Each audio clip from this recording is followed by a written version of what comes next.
Oi, gente, tudo bem? Hoje a nossa aula é sobre abstracionismo, um dos grandes movimentos que fizeram parte das vanguardas europeias. Essas vanguardas foram muito importantes para a história da arte e para toda a sociedade, porque elas buscavam trazer algo inovador, algo novo para toda a história em si, quebrando todos aqueles padrões academicistas que a gente já ouviu, já comentou aqui em outras aulas, tá?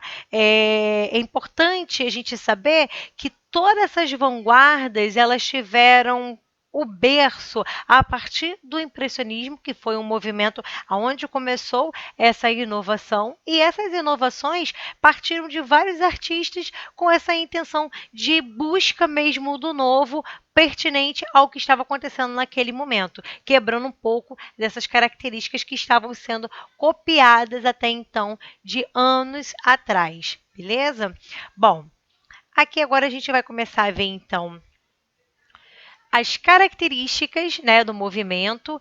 Trabalha-se com linhas, formas, cores completamente abstratas. Para quem assistiu a aula anterior, viu que a gente conversou um pouquinho sobre cubismo, que já foi também uma vanguarda que falava, né, dessa desconstrução, do não uso da perspectiva, de colagens e coisas sobrepostas, enfim, todo esse tipo de coisas que eles já começaram a utilizar em outros movimentos também da vanguarda. E essas características, elas vão ser, assim, em alguns momentos, semelhantes, tá? Porque sempre vão estar com o objetivo de transmitir, de passar ali para a tela aquilo que estava acontecendo na realidade deles, no momento deles, e não em busca de trazer ou retomar qualquer que fosse a característica do passado ou dos padrões acadêmicos, beleza?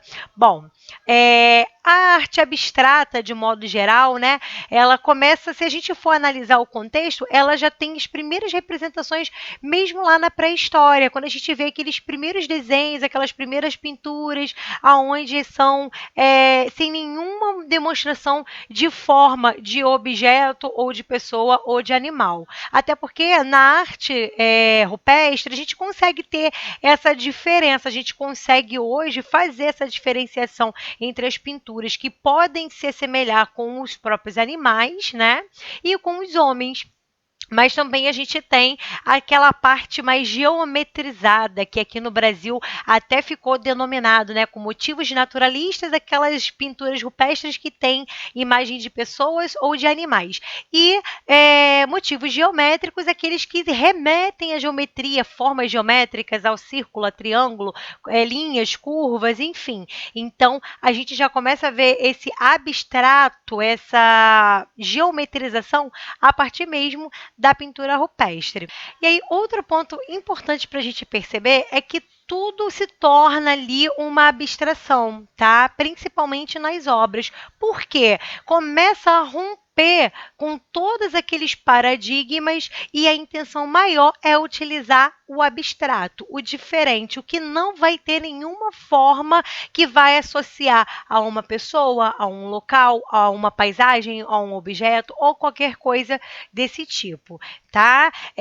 O Vasilij Kandinsky, ele foi um grande artista desse momento, um grande criador ali de obras nesse período. E a gente vai entender um pouquinho melhor mais à frente. Bom, aqui também a gente já começa a ver que teve várias influências, né?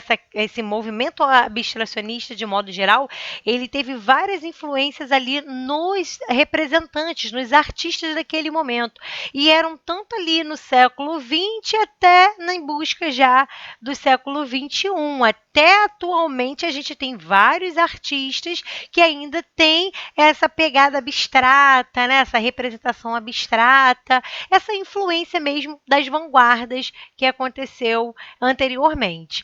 E aí a gente vê todas essas correntes muito ligadas, muito unidas, né? O expressionismo, o cubismo, o dadaísmo, o futurismo, o surrealismo e abstracionismo. Bom, o Vasilij Kandinsky, Piet Mondrian, Jackson Pollock, Paul Klee e Robert Delaunay são os grandes artistas que se destacaram dentro do abstracionismo. várias obras que eles fizeram e são conhecidas mundialmente por conta de toda essa característica abstrata. O japonês radicado também em São Paulo, Marabumab, também foi o precursor do abstracionismo aqui no Brasil.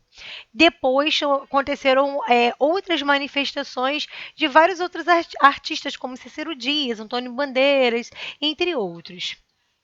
E aí, as características gerais do abstracionismo é a representação do mundo completamente desligado da realidade que eles estavam vendo, que estavam visualizando.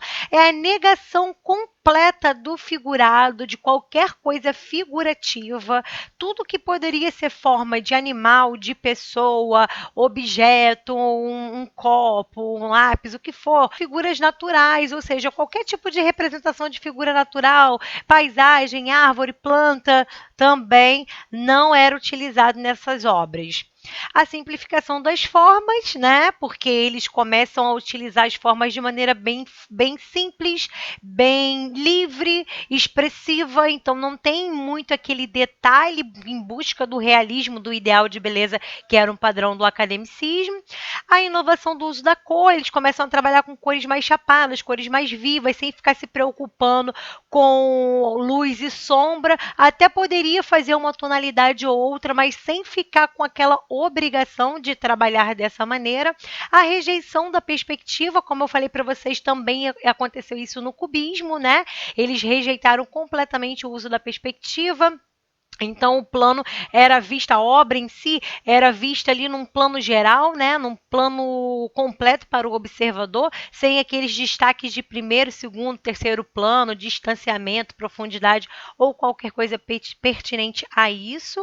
E também a oposição à iluminação convencionalmente retratada, toda aquela questão do claro-escuro, onde deveria estar as dobras, onde deveria estar a sombra de uma determinada árvore ou de um determinado, a sombra de uma determinada pessoa, enfim, eles começam a se opor também em relação a isso.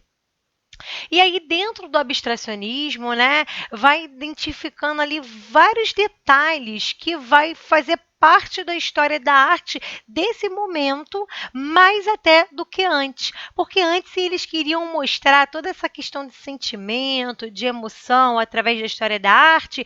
A gente até consegue visualizar, né, na obra em si, mas no abstracionismo e nos outros já fica algo mais evidente da própria emoção, da própria sensação do artista e não da obra em si. Se a gente observa uma obra do Renascimento, por exemplo, a gente até consegue ver todos esses detalhes de sentimentos, de emoções que foram retratados ali, mas você consegue ver na própria obra. Agora, no abstracionismo, a gente já tem que entender, de fato, o que o artista está querendo demonstrar para a gente saber qual foi o sentimento, a emoção, a sensibilidade dele ao querer expor ou representar aquela obra, né, que ele fez, seja numa pintura, numa escultura, uma intervenção ou qualquer coisa pertinente a isso, tá legal? E aí, dentro do abstracionismo, a gente vê que tem também dois momentos, que é o abstracionismo informal e o abstracionismo geométrico. O informal já começa a trabalhar com essa expressão, com sensação, com essa parte lírica, onde os trabalhos são mais sensitivos mesmo, o artista trabalha de maneira mais livre, cores e formas completamente abstratas e livres, né? De acordo com a sensação, com o sentimento que ele está seguindo, que ele está ali tendo, de um modo geral, na hora de fazer a sua representação. As pinceladas também são livres, não se preocupa em fazer nada voltado para a realidade. E o maior artista que se destacou dentro dessa informalidade do abstracionismo é o Vasilij Kandinsky. E aqui a gente tem, né, algumas obras dele, como eu falei para vocês, as cores são livres, as linhas, as curvas, todas essas características aqui que a gente pode perceber. Tudo de forma bem simples, ao mesmo tempo bem sensitiva. Nessa segunda imagem aqui também a gente consegue ver esses detalhes, a gente consegue ver a coloração, todas essas utilizações de formas, linhas perpendiculares, linhas quebradas, linhas curvas, mistas, enfim, tudo que ele trabalhava de forma geral mesmo nas suas representações artísticas, tá?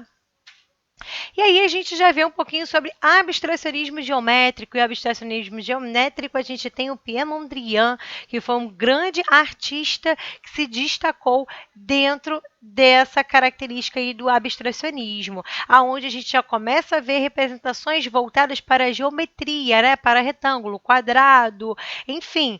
E sempre também evidenciando nessas cores. Tem muitas obras do Piet Mondrian que ele evidencia nas cores primárias, né? O uso do amarelo, do vermelho e do azul.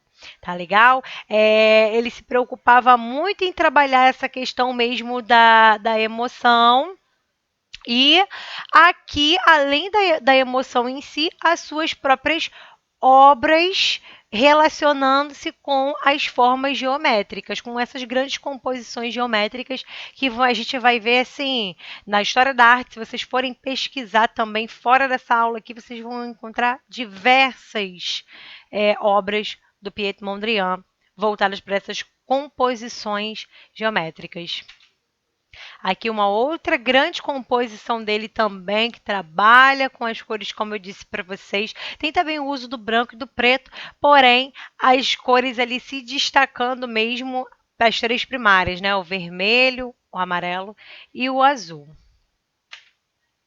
E aqui a gente já começa a ver os artistas brasileiros que também se destacaram dentro dessa característica do abstracionismo, como o Antônio Bandeira, e a gente aqui vê ele pintando, e também aqui uma outra obra dele, né, Paisagem Agreste, aonde a gente vê toda essa utilização sensitiva, expressiva, abstrata, ou seja, como eu falei para vocês, as vanguardas europeias, elas têm características bem próximas, bem semelhantes.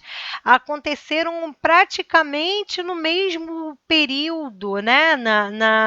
No mesmo período que eu digo assim, mesmo nos mesmos anos, né? Em alguns momentos estavam acontecendo lá fora, aqui, ou em alguns países da Europa próximos, enfim. E aí foram se integrando, né? Foram se unindo e eles foram se reconhecendo e cada um foi influenciando ao outro até essas grandes obras que a gente está vendo aí hoje, né? Que a gente está podendo estudar hoje. Além dele, também tem o Ivan Serpa, com essa obra próxima aqui da semelhança com a obra do Piet Mondrian, né? Essa aqui também, ó, lembra também a obra de Kandinsky, né? Então, são obras abstratas, trabalhando um pouquinho com forma geométrica, ou seja, aqui já poderia considerar ele dentro desse abstracionismo geométrico.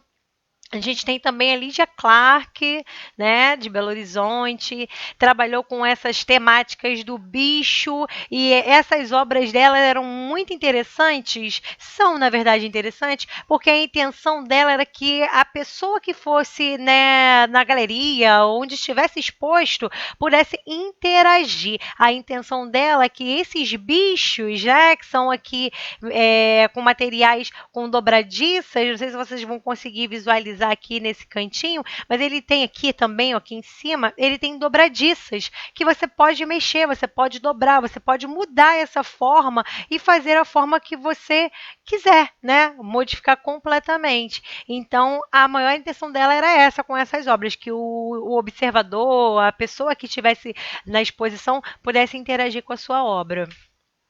E aí, a gente vai encerrando aqui com esse grande artista brasileiro também, que foi o Hélio Oiticica, né, aqui do Rio de Janeiro.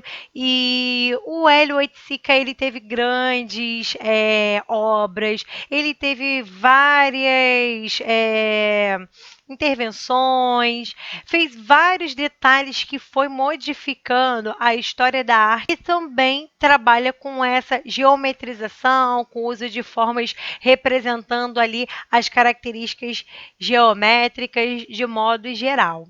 tá? A gente encerra a nossa aula aqui com esse grande artista sobre esse tema do abstracionismo. Espero vocês, então, na próxima aula para aprender mais um pouquinho sobre a história da arte. Tá legal? Beijo e até lá!